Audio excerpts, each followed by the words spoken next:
Mais ma chérie, mais pourquoi tu te lèves pas? Dis-moi voir donc. Et puis pourquoi tu travailles plus? Hmm.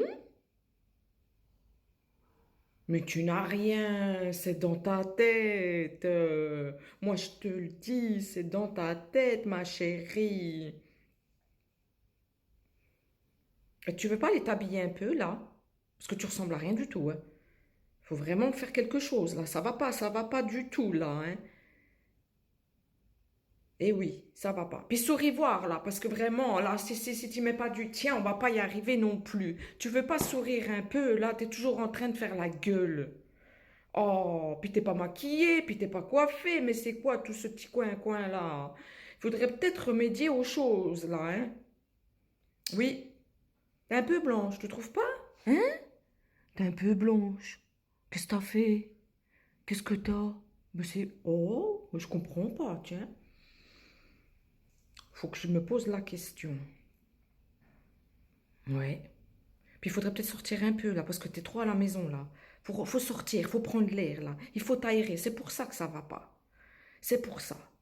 Hein? Et puis manger un peu là, parce que vraiment là on dirait un sac d'os, là tu ressembles, je sais pas, enfin bref, c'est vraiment pas possible là comme ça là, hein? Hein? Puis c'est toujours le même refrain, t'as toujours les mêmes excuses, voilà. À un moment donné, je sais pas, hein, voilà. Voilà un peu la panoplie. Je vais enlever ça parce que j'ai déjà trop chaud. Je suis toujours âgé vasculaire de la face, c'est pas les suicidaires. Voilà un peu des phrases de type qu'on pourrait entendre euh, venant de personnes du milieu professionnel, du milieu pseudo-amical, du milieu de la rue, du milieu de partout. Quand on ne connaît pas et qu'on ne comprend pas les choses, on a vite fait de mettre un jugement. Comme je l'ai déjà dit, prends un Doliprane, ça passera. Mais pourquoi t'es pas habillé? Enfin bref, deux, trois phrases que je viens de citer là.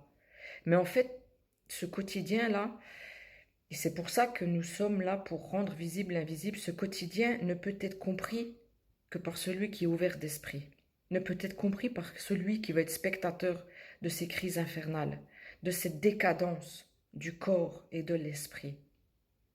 Cet enfer-là ne peut être compris par celui qui ne le voit et qui est impuissant, comme les parents face à leurs enfants qui sont en train d'hurler l'amour ou qui ne veulent plus sortir de leur chambre.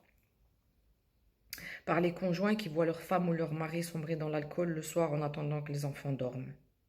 Par ceux qui auront pris trop de médicaments et j'en passe et j'en passe. C'est un quotidien qui est compliqué à vivre.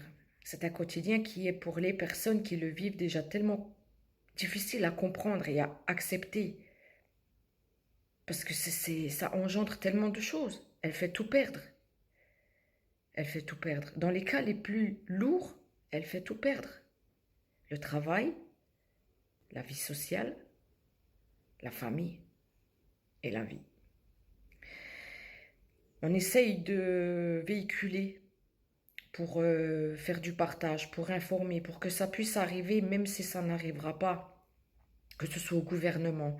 Il y a des gens qui se battent dans l'ombre, comme l'Association française des céphalées, qui se bat depuis je sais plus combien d'années, parce que malheureusement j'ai oublié, pour la reconnaissance de la maladie, pour qu'on puisse avoir des remboursements pour des traitements enfin dans ce pays. Tout ce combat est fait dans l'ombre,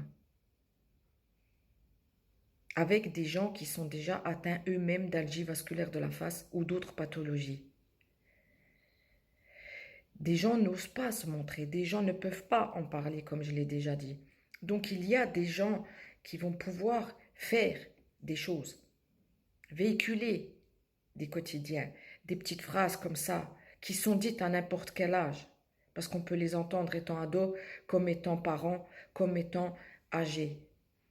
Eh oui, la maladie n'a pas d'âge, non? Pourtant ça tout le monde devrait le savoir, quelle que soit la maladie qu'elle n'a pas d'âge. Ben voilà, l'algie vasculaire de la face n'a ni âge, ni facette, sauf quand on est défait. Sauf quand les stigmates se voient sur le visage, sur le corps, par les coups infligés par la personne ou par le ras-le-bol, ou quand la dépression arrive et qu'on se renferme sur soi-même. Mais ensemble, on est plus fort. Ensemble, on ira plus loin. Et ensemble, on fera enfin reconnaître ce qui doit être reconnu. C'est pas facile tous les jours, mais faut pas lâcher.